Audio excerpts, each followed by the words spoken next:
Hi, I'm Jennifer. I'm a professional gardener here in South Texas, and today I'm doing a July garden tour. I want to point out some of the bigger stuff in the back really quick. These are sunshine ligustrums. Back here is lemongrass. This big filled in area right here is the tall version of Mexican petunias. And those dark leaf plants are some canna lilies back there. And down here, some more sunshine ligustrum down here. A rain of gold right here. You can see the little yellow flower spikes. This is a lemongrass right here. One of my favorite ornamental grasses. And right here is some purple fountain grass. It's called First Night. And this is some upright elephant ears. So those are the main tall features of this particular garden. So now I'm going to show you more of the blooming perennials. Now right here on this edge, I call it my thirsty edge because I do not have an emitter anywhere down here to water this area because the natural slope of this entire property slopes this direction. So I feel like most of the water ends up here anyway, especially when we get rains and such. But when we have some really hot, dry spells like we're having now, it's not quite enough for these newer plants to get the amount of water they need. So I'm gonna have to supplement and water this by hand. Here's some verbena. It's still hanging on, but I'm gonna come and cut these flowers off because this is the time of year that verbena fizzles out. But in place of that is bulbine.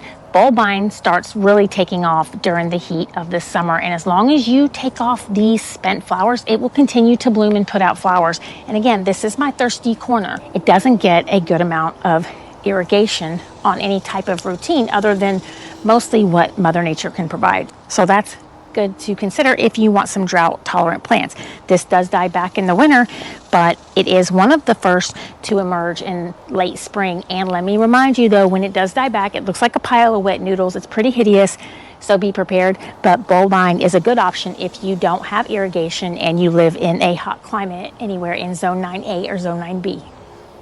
Right behind the bulbine is this white salvia. This little shrub right here is called flame acanthus. It is a Texas native, I believe, and in July, it doesn't have any blooms yet, usually not in my experience. I like to break off any leggy or leaning branches because when this plant gets blooms, it will tend to flop over. The younger it is, it usually doesn't, but as it gets more mature and taller, the rain, any type of rain that gets on it will cause it to flop over. And then sometimes just the weight of the flowers alone will cause it to flop over. And I don't think they do a very good job of righting themselves even when they dry out. So what I do is I keep pinching off the longest strands so they will be bushier at the base and give it a little more stability down low. But this is flame acanthus in July, no buds, but I'm still doing selective pruning just to optimize the shape so the performance to me looks better. And hummingbirds love this flower. It makes red tubular flowers all over in the fall. So the last couple times that I've shown this garden in a recent video were over the winter. When we got down into the 20s, I went through this garden and shared a lot of plants that stayed green through these hard freezes. And then I also shared a spring video where I planted like over 100 bulbs. The way that turned out, it wasn't video worthy. The only thing that came up were a few of the gladiolas. I was not impressed. None of the alum came up. And I do think some of these summer bulbs that I planted have started coming up now, and I'll share those because it was that sad. I'm gonna go through and show you some of the plants that did return and are doing extremely well. I'll also be showing the plants that never died back. Like one of them is this white salvia here. That's a great returner. And then also in one of my videos, I planted this curry plant, and it's not the culinary version of curry, but I have never seen it before. I think I planted it late fall, and I wasn't sure if it was just going to be a winter thing and how it would handle the heat of the summer. And we have already had temperatures into the mid 90s, and I am really impressed with this plant. When I installed it, I didn't realize I put it on top of another perennial. So I'm going to need to move it this fall or do something. But the other thing that I did is I broke a couple pieces off because I wasn't sure how easily it could propagate. And I stuck them in the ground, and lo and behold. So let me show you what those look like. So here's the curry plant that I installed last year. And then right here is the piece that I stuck in the ground because I wanted to see if it would grow. And here it is. It's growing great, even in this area that doesn't get much water. And this one right here, you can see they weren't this big when I installed them. I want to say they were about a third of the size.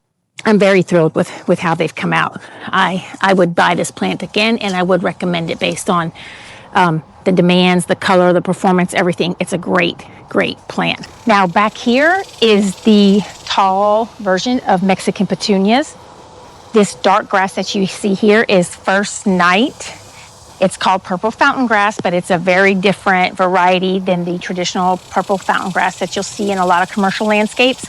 This one is a wide blade and it grows much thicker, but it stays upright and it's got a much deeper color to it. I'm very, very happy with this fountain grass in the garden.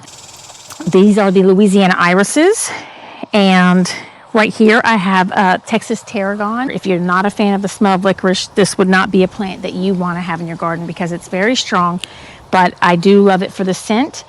It gets very big, so you need to be mindful of where you're going to put it. I put one plant here that was just a baby a couple years ago, and I pulled some of it up over the winter and tossed it.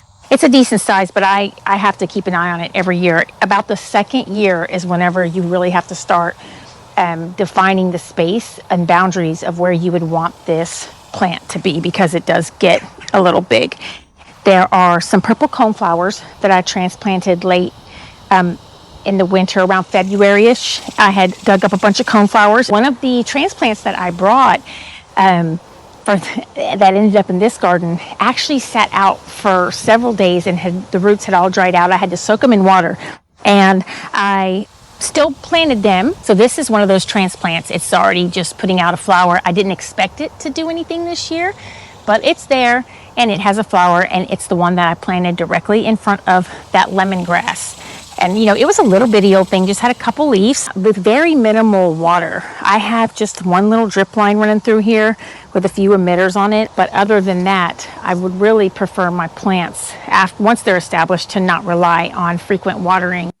Now these right here are some of those summer bulbs. They are coming up, and I can't remember off the top of my head what I even planted here. I just remember they were actually left over from an order that I had forgot about, and I want to say they may have been 6 months to a year old. The bulbs sat around before being planted, and so the fact that they're up is pleasing, but I just can't remember off the top of my head what they are. But that'll be a nice surprise whenever they actually do something. Along the front edge right here, I have some of the pink dwarf Mexican petunias, a little bit of Dianthus mixed in.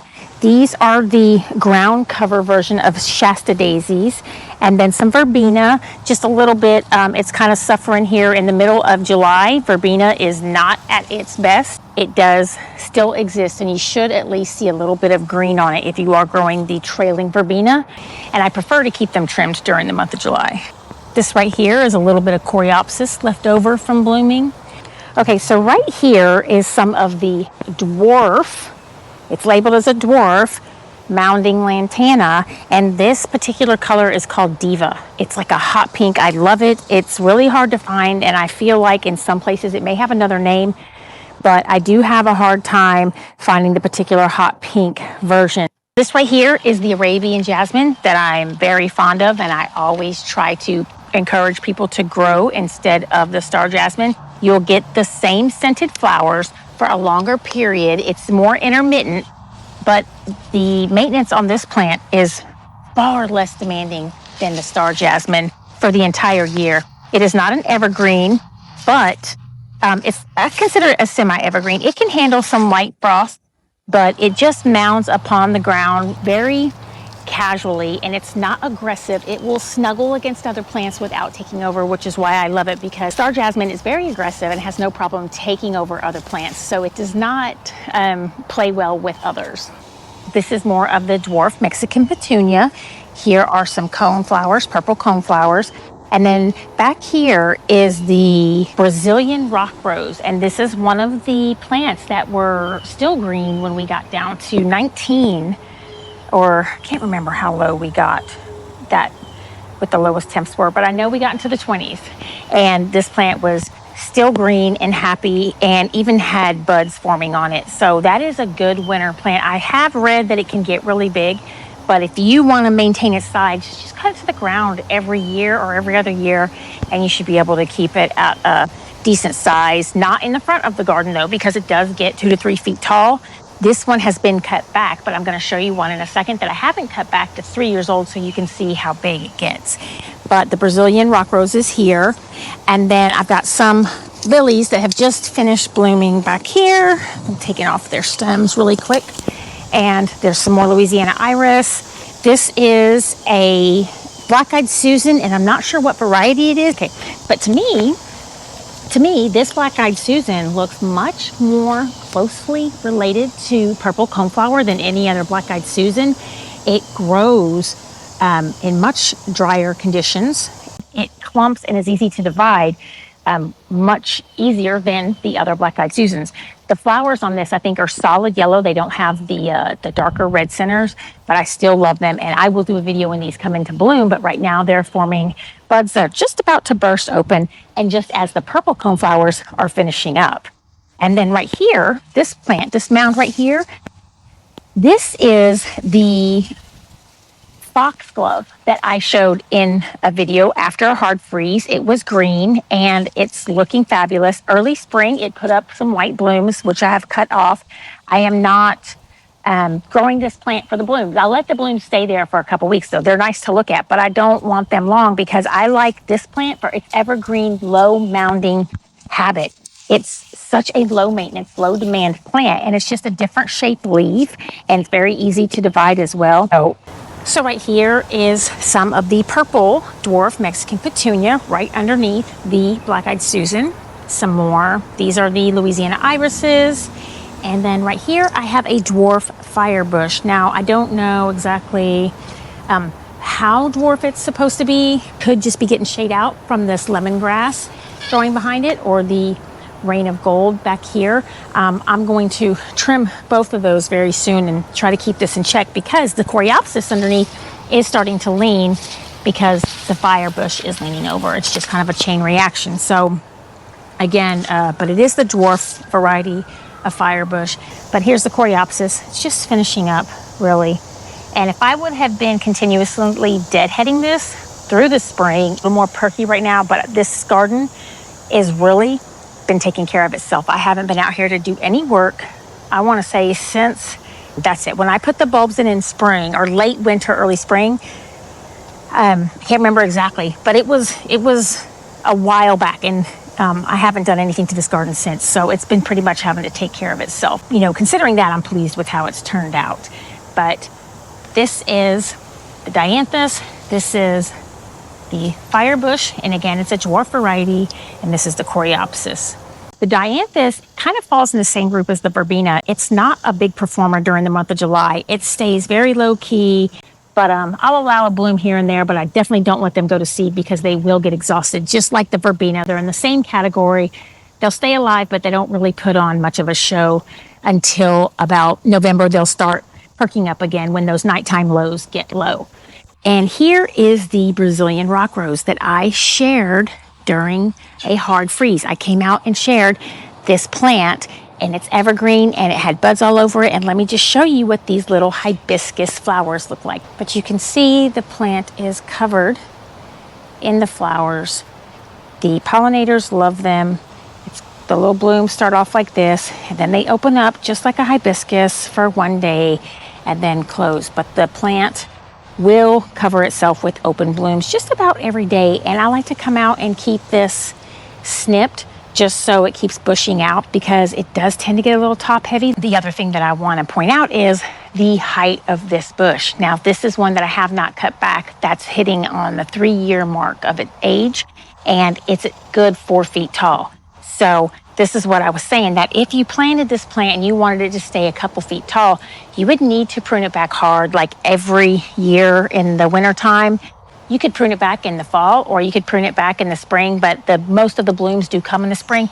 So it would be wisest to prune it back in the fall, and that way you can still get some of that evergreen foliage to be present in the middle of winter when everything else is gone, because it can take on a leggy appearance if it's just by itself or not mixed in with the right plants to support it. It has a few gaps, let's just say that.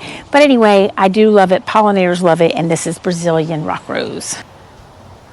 This is the Ballerina Pink Salvia that I was mentioning that I transplanted probably about another 4 baby plants throughout that garden that I'm hoping can perform like this. Now, if you watched my garden video where I came out here after a hard freeze, I had flipped a pot, an empty black pot, over this plant. I had 3 of these salvias right here, and this area doesn't get any irrigation, so that's to tell you how tough it's doing even in this heat of the summer. But anyway, I had 3 of the salvias right here, and I read that it was hardy down to 20 something, but just to kind of demonstrate the difference of covering versus not covering, I flipped a black pot over this, and I didn't cover the other 2. Well, the other 2 never came back. This is the only one that ended up coming back. So I'm really happy I did that, because I would have been very upset waiting for this to return, and it didn't. The salvia that's on this side, where the other 2 used to be, are seeds from this one. But the root base of the 2 right here that I did not cover never came back. This garden right here is called my Overflow garden. It kind of spawns off from the frog sanctuary, so I like to keep it natural and have some other hideouts, like these old pots and logs for little critters to hide. But it doesn't get a lot of sun, so I don't have a lot of blooms. The milkweed seems to be doing well over here, but you know, they're leaning a little bit, not my favorite. This also doesn't get any irrigation since it's at the base of the property where all the water runs to. I don't really want to add any more water to this area. I think there's one little drip emitter in there that runs when that zone turns on for that whole area, and that's about a good 20 feet of plantings. And again, these are just overflow plantings that I've had to move out of other places and find new homes for, that I would just plop here as a temporary solution, and then it ended up being permanent. And this is another rock rose. This is the Texas native rock rose right here. And again, it ended up in the overflow garden because I didn't know where I was going to put it, but it's in the same family or similar to the Brazilian rock rose and stays evergreen, and it makes a really pretty hot pink flower. I love that hot pink color, and I'll just have to thin them out every year. But again, this is the overflow garden. Has not been planned. Things just kind of get stuck here when I don't have another place for them. So this is my frog sanctuary that I built last year. When I released a frog that I had rehabbed, I felt like I needed to offer a safe place in my yard where they had access to water and lots of hideouts. So that's what this is, and I will share a video in the future of how I built this whole thing. It's nothing fancy. I want to say it was a weekend project, and all the plants here are actually transplants from other areas or plants that I had. I didn't go out and buy any plants to create this. So that's the other beauty of this area. And these are dwarf elephant ears. I really like them. There's some amaryllis in here, and this elephant ear right here was supposed to be a dwarf variety. I guess I got it mixed up, but I'm going to be removing this one because I do want these to all be really low growing plants. So it's a denser formation for little critters to hide. The frogs come at night, but the birds have been coming during the day, and even squirrels. But I put a camera up here that has since been covered that I need to clear out these plants just so the camera view can be enjoyed more, because I've gotten some really good footage of raccoons and other critters back here at night. However, I would rather this remain for the frogs and not have the critters come that may prey on frogs, such as raccoons or possums, but I do have a little bit of everything, and hey, it's the circle of life.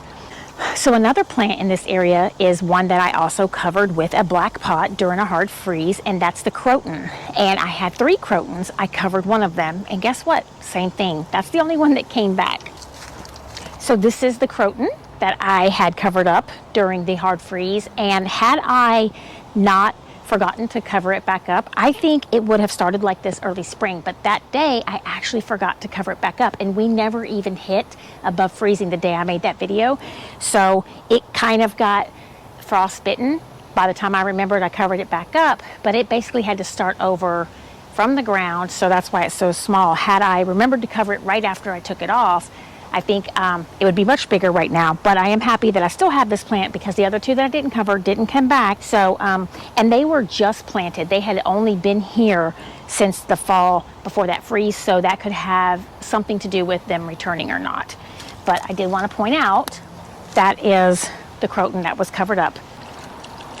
So around the frog sanctuary, I have been bringing extra Ajuga that kind of outgrows its areas and plant it over here. I've also been bringing the Ajuga that reverts from my variegated version because I want to make sure that it doesn't carry over to where I have it planted, that I focus on keeping it that way because it will happen. A whole patch of variegated Ajuga will turn into this.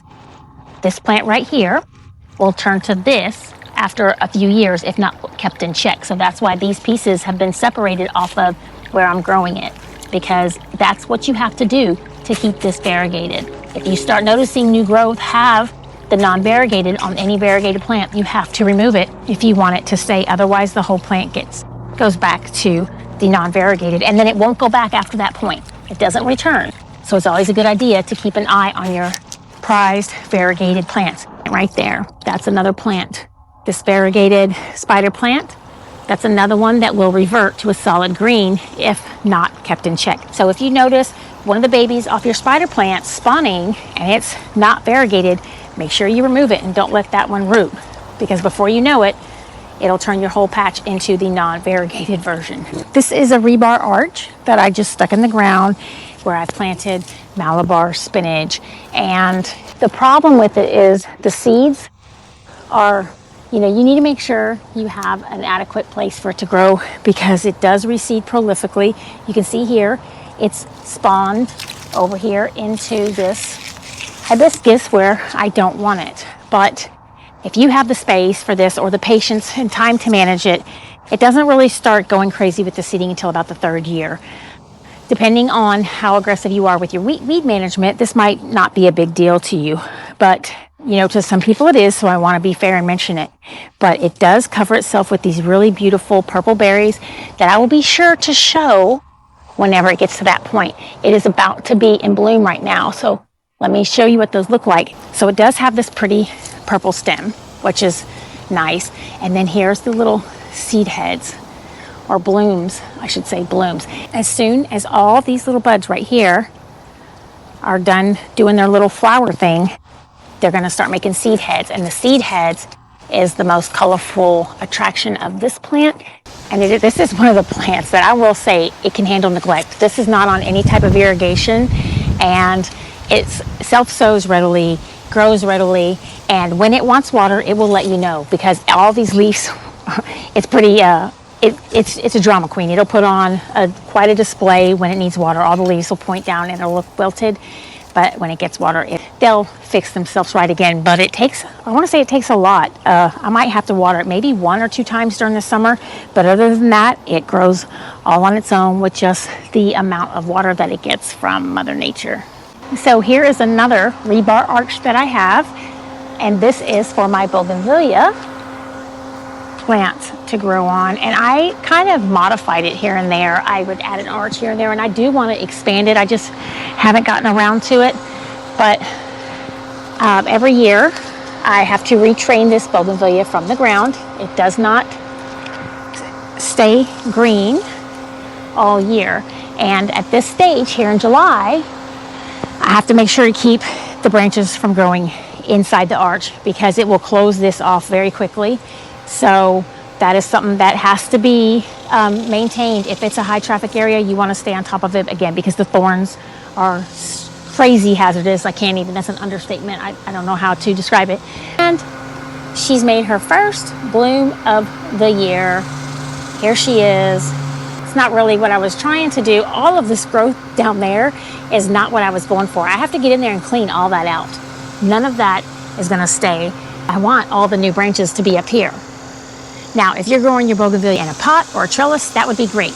That's what you want, because you can go from that bushiness. But I need the bushiness up here. So what I need to do is get rid of all that growth, because the energy to get the bushiness up here is being spent down there. So I've got to get rid of that today to help this fill in better.